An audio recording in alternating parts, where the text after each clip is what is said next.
সমঝোতা স্মারক সইয়ের ১ মাস না পেরোতেই গেল মঙ্গলবার থেকে হরমুজ ইস্যুতে কয়েক দফা পাল্টাপাল্টি হামলায় লিপ্ত হয় যুক্তরাষ্ট্র ইরান। এমনকি প্রয়াত সর্বোচ্চ নেতা আয়াতুল্লাহ আলী খামেনির দাফনের সময় বিস্ফোরণে কেঁপে ওঠে ইরানের একাধিক শহর। যদিও বৃহস্পতিবারের হামলার দায় অস্বীকার করে ওয়াশিংটন জানিয়েছে আলোচনা চালিয়ে যেতে প্রস্তুত তারা। এছাড়াও আল জাজিরা বলছে ওয়াশিংটন তেহরানকে ফের আলোচনার টেবিলে বসাতে উদ্যোগ নিচ্ছে মধ্যস্থতাকারী দেশগুলো। এর আগে কথা ছিল প্রয়াত সুপ্রিম লিডারের দাফন অনুষ্ঠানের সময় ইরানে হামলা চালাবে না যুক্তরাষ্ট্র।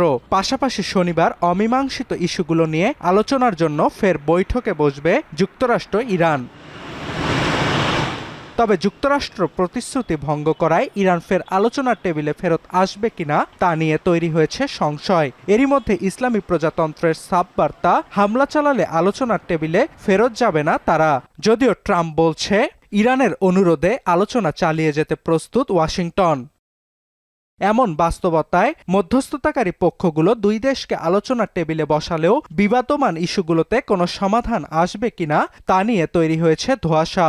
বিশ্লেষকরা বলছেন যুক্তরাষ্ট্র ইরানের ঐকমত্যে পৌঁছানোর পথে প্রধান বাধা হরমুজ ও লেবানন। কেননা সমঝোতা স্মারক অনুযায়ী আগামী ৬০ দিন হরমুজ প্রণালীতে টোলবিহীন নিরাপদ জাহাজ চলাচলের প্রতিশ্রুতি দেয় ইরান।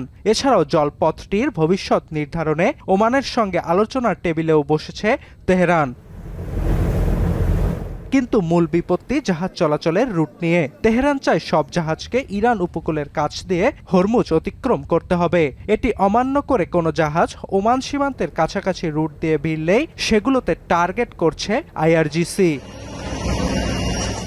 এছাড়াও যুক্তরাষ্ট্র ইরান স্থায়ী শান্তি চুক্তির পথে আরেকটি বড় বাধা লেবানন। সমঝোতা স্মারক অনুযায়ী লেবানন সহ সব ফ্রন্টে অবিলম্বে যুদ্ধ বন্ধ করবে ইসরায়েল। কিন্তু লেবানন সংঘাতের নেপথ্যের দুই পক্ষ ইসরায়েল ও লেবানন এই চুক্তিতে স্বাক্ষর করেনি। তাই সমঝোতা স্মারক সইয়ের পরও নানা অজুহাতে লেবাননে হামলা অব্যাহত রেখেছে আইডিএফ। আর সংঘাত বন্ধে গেল জুনে যে কাঠামো চুক্তিতে সম্মত হয় ইসরায়েল ও লেবানন সরকার, সেখানেও লেবানন থেকে ইসরায়েলি বাহিনী প্রত্যাহারের কথা স্পষ্টভাবে বলা হয়নি, বরং কাঠামো চুক্তিতে হিজবুল্লাহ নিরস্ত্রীকরণের বিষয়টি জোর দেয়া হয়েছে, যা বারবার প্রত্যাখ্যান করছে ইরান সমর্থিত গোষ্ঠীটি।